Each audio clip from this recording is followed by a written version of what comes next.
Hello दोस्तों, knowledge group पे मैं प्रियंका आपका स्वागत करती हूँ। और जैसा कि सुपर टेट के लिए हम आपके लिए पर्यावरण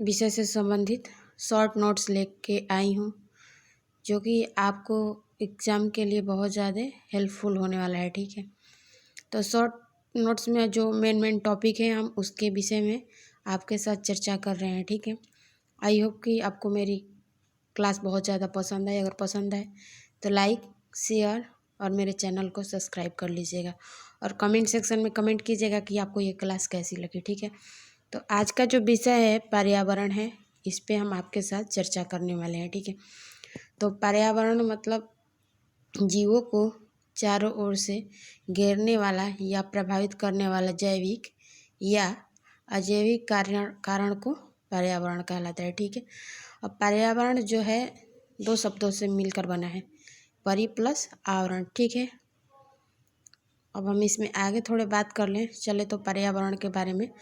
तो दोस्तों, पर्यावरण जो है चार मंडल जैसे कि स्थल मंडल, जीव मंडल, वायुमंडल और जल मंडल से घिरा हुआ है। ठीक है, अब इनके बारे में हम थोड़ा सा बातें कर लें। तो पर्यावरण में जो स्थल मंडल है, इसके अंतर्गत आपका आता है पर्वत, मरुस्थल, मैदान। ठीक है, अब हम इसमें थोड़ा जलमंडल के बारे में बात कर लेते हैं।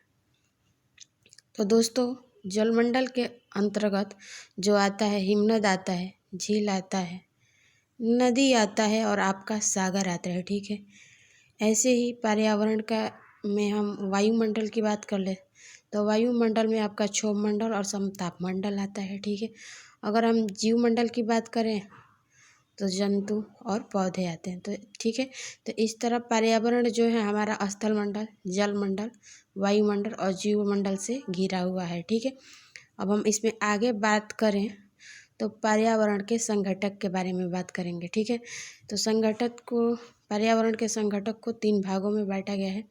पहला जैविक, दूसरा अजैविक और तीसरा ऊर्जा। ठीक है, तो सबसे पहले हम बात करेंगे जैविक में। तो जैविक में क्या क्या चीज़ें आती हैं। ठीक है, तो दोस्तों, जैविक में आपको सूक्ष्म जीव, पादप, मनुष्य, जंतु देखने को मिलते हैं। ठीक है, अब इसी तरह हम अजैविक में बात कर लें तो अजैविक में दोस्तों आपको देखने को मिलता है जल, थल, वायु और खनिज। ठीक है, ऐसे इसमें ऊर्जा की बात करें तो ऊर्जा में आपको देखने को मिलता है सौर ऊर्जा और भूतापीय ऊर्जा। ठीक है, तो इस तरह पर्यावरण के संघटक को 3 भागों में बांटा है, जैविक, अजैविक और ऊर्जा। ठीक है, इससे संबंधित हम आपके साथ बातें किए।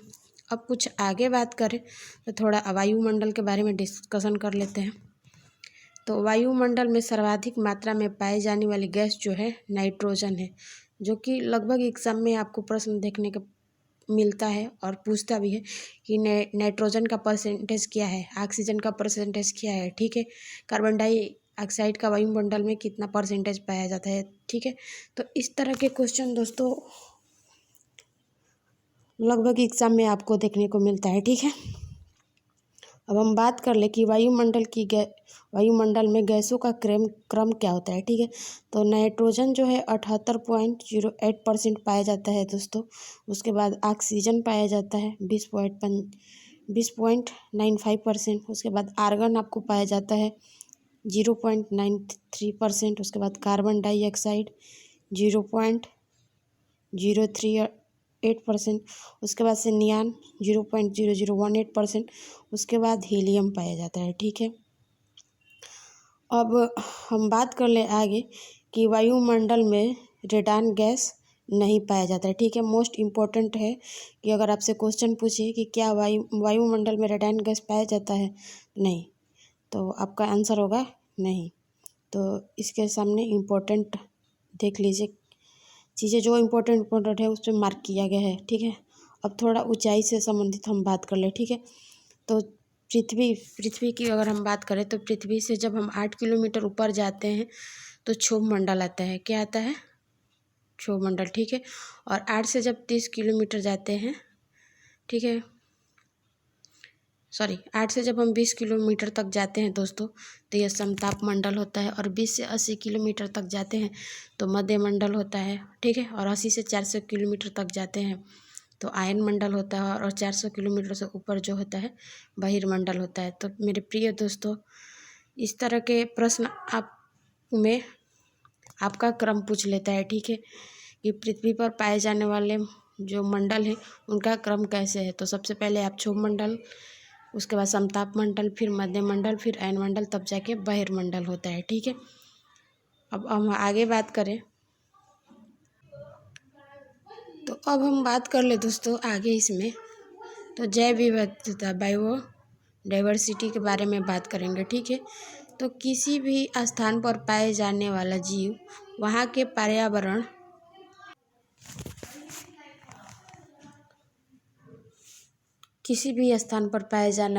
वहाँ के पर्यावरण व पारिस्थितिक तंत्र में आपसी सामंजस्य बनाकर रहता है, जिसे जैव विविधता कहा जाता है। विश्व में सर्वाधिक जैव विविधता विषुवतीय रेखा के पास 7% उष्णकटिबंधीय वनों में देखने को मिलता है, ठीक है। और एंडेमिक प्रजाति विशेष जीवों के आधार पर भारत का विश्व में 11वां स्थान है, ठीक है। अब आगे हम थोड़े बात कर ले तो जैव विविधता अधिनियम जो दोस्तों 2002 में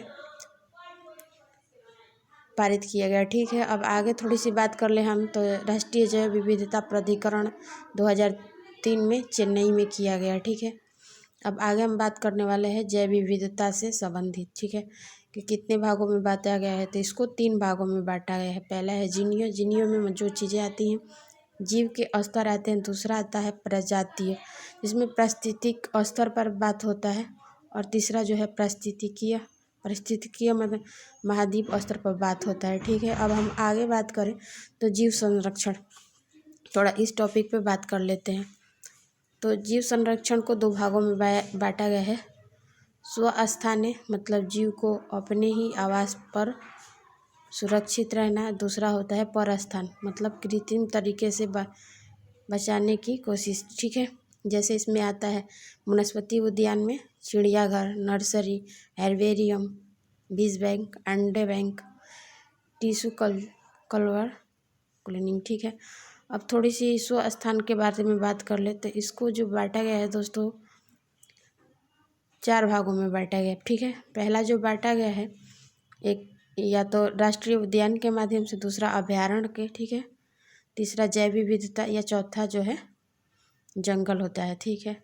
अब मोस्ट इम्पोर्टेंट क्वेश्चन जो है आपको एग्जाम में देखने को मिलता है, इस पर ट्रिक किया गया है। जैसे दिसंबर 2002 में संयुक्त राष्ट्र की महासभा में 22 मई को अंतर्राष्ट्रीय जैव विविधता दिवस घोषित किया जाता है, ठीक है।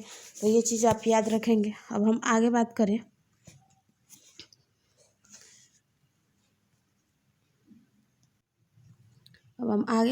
तो जैव विविधता का मापन दोस्तों 3 तरीक़ों से किया जाता है। जैसे अल्फा जैव विविधता, बीटा जैव विविधता या गामा जैव विविधता का क्षेत्र, ठीक है। जो अल्फा जैव विविधता के क्षेत्र आता है उसमें जीवों की संख्या का मापन होता है, जैसे आवास, ठीक है। बीटा जैव विविधता क्षेत्र जो आता है दोस्तों उसमें कारकों या स्रोतों के आधार पर होने वाला परिवर्तन यानी आवास के परिवर्तन के बारे में जानकारी प्राप्त की जाती है, ठीक है।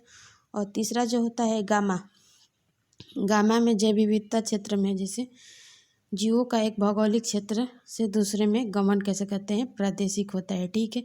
यहाँ तक चीज़ें आपको समझ में आ गया होगा। अब हम आगे जो बात करने जा रहे हैं आपके साथ बहुत मोस्ट और इम्पोर्टेंट है, जैव विविधता का ह्रास का क्या कारण है, ठीक है। तो मानव जनित और दूसरा प्राकृतिक। तो मानव जनित में जो होता है यानी जो मनुष्य द्वारा होता है जैव विविधता का ह्रास, वो होता है आर्थिक दोहन, दूसरा होता है शिकारी व तस्करी, तीसरा होता है आवासीय विकास और चौथा होता है तटीय क्षेत्रों का विकास, ठीक है। ये तो मानव द्वारा होने वाला जैव विविधता का ह्रास के कारण है। अब आगे जो बात करेंगे प्राकृतिक। अब प्राकृतिक भी तो कुछ ना कुछ नुकसान करती है मेरे दोस्तों, बिल्कुल। तो प्राकृतिक जो नुकसान करती है भूकंप से करती है, हिमस्खलन से करती है, बाढ़ से और जलवायु परिवर्तन से, ठीक है। अब हम आगे कुछ प्रमुख जैव विविधता सम्मेलन की बात कर ले तो पृथ्वी सम्मेलन 1992 में किया गया था, ठीक है। ब्रह्मास सम्मेलन जो 1994 में, कार्टाजोना प्रोटोकॉल 1999 में, नगोया प्रोटोकॉल या ऐच्छिक लक्ष्य 2010 में, हैदराबाद जैव विविधता सम्मेलन 2012 में किया गया था, ठीक है। अब आगे जो हम बात करने वाले जानने वाले हैं वो है वन्य जीव संरक्षण। तो वन्य जीव संरक्षण को दोस्तों 3 भागों में बांटा गया है, राष्ट्रीय पार्क, वन्य जीव अभयारण्य और तीसरा है जैवमंडल अंगार, ठीक है। तो राष्ट्रीय पार्क में मानवीय गतिविधियों से मुक्त होता है, ठीक है। वन्य जीव में सीमित मानवीय गतिविधि होती है, जबकि जैवमंडल अंगार में होता है सरकारी नियंत्रण, परंतु बाहरी क्षेत्र में निजी कार्य संभव होता है, ठीक है। तो आज की वीडियो यहीं तक। आई होप कि आपको बहुत ज़्यादा पसंद आए। अगर पसंद आए तो लाइक, शेयर, और दोस्तों आपसे निवेदन है कि कम से कम आप एक लोगों को या 2 लोगों को बताएं कि मेरे चैनल पर आपको बिना फीस के, विदाउट मनी के आपको इतना अच्छा कंटेंट हम दे रहे हैं, जो कि आगामी परीक्षा के लिए आपके लिए बहुत ज़्यादा लाभदायक होने वाला है, ठीक है। तो इसी के साथ हम कहेंगे धन्यवाद। फिर मिलेंगे इसी तरह की वीडियो के साथ और शॉर्ट वीडियो के साथ। तब तक के लिए धन्यवाद।